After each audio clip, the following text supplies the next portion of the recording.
Let's talk about our weather. We do have rain in the forecast. We're going to start you out with some clouds developing more about midday. We have clear sky, a little bit of a cool start to the day for some. And the rain obviously coming in now that we know that the low pressure system is going to stay well to the north of us. The bulk of rain will fall in through northern central California. We're not going to tap in, but we still could see significant rain in some spots, especially because we have thunderstorms that are possible. So much like our first little system that moved through, and it wasn't little, it did produce a ½ inch to an inch of rain, which is a decent rain for us here in November, but we had thunderstorms, and that's why some areas ended up with those higher amounts.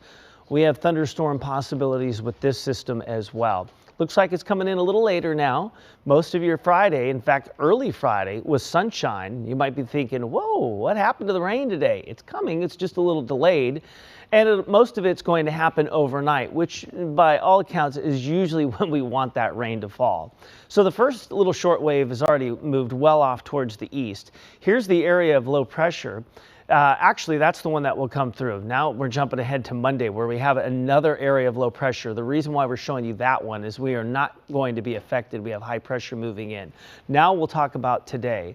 We're heading into the evening hours, and as we get to the afternoon, Santa Barbara, San Luis Obispo, you could see some late afternoon showers.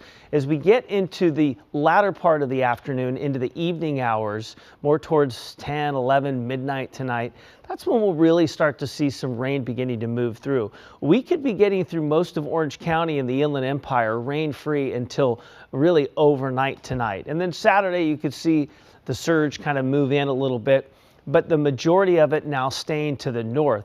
Now, what could happen with this? Most areas about 1/4 inch to 1/2 inch. Not really a big deal. Not a risk to recent burn areas, flooding, things of that nature. But we also have the chance of thunderstorms tomorrow. Those are always the wild cards. Could even see them develop tonight. So the caution would be for a lot of those burn areas, areas that often are at risk for street flooding, regular flooding. We get some of those cells that come through, and that's where we have a concern. Overall, many of us, most cities are going to come in with about 1/4 inch, 1/2 inch of rain. There will be some areas with a little bit more, as I mentioned, with the thunderstorms.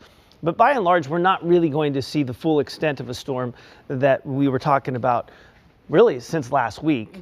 And that's why we said, you know, wait till we get a little bit closer. Now we know the storm's a little bit more northerly than originally planned. We do get rain, not as much. Most of the rain will fall through about midday tomorrow. We'll start seeing some clearing late tomorrow.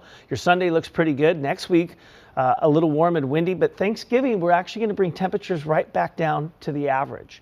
So your Thanksgiving is perfect. You'll still have a fall-like feel to it, that Thanksgiving feel, but it'll be very comfortable. And I think most importantly, Ginger, for any travel Wednesday and Thursday, trying to get to grandma's house, mom's house, whatever the case may be for Thanksgiving, the roads will be dry. That's nice. And the weather's going to be pretty much fantastic.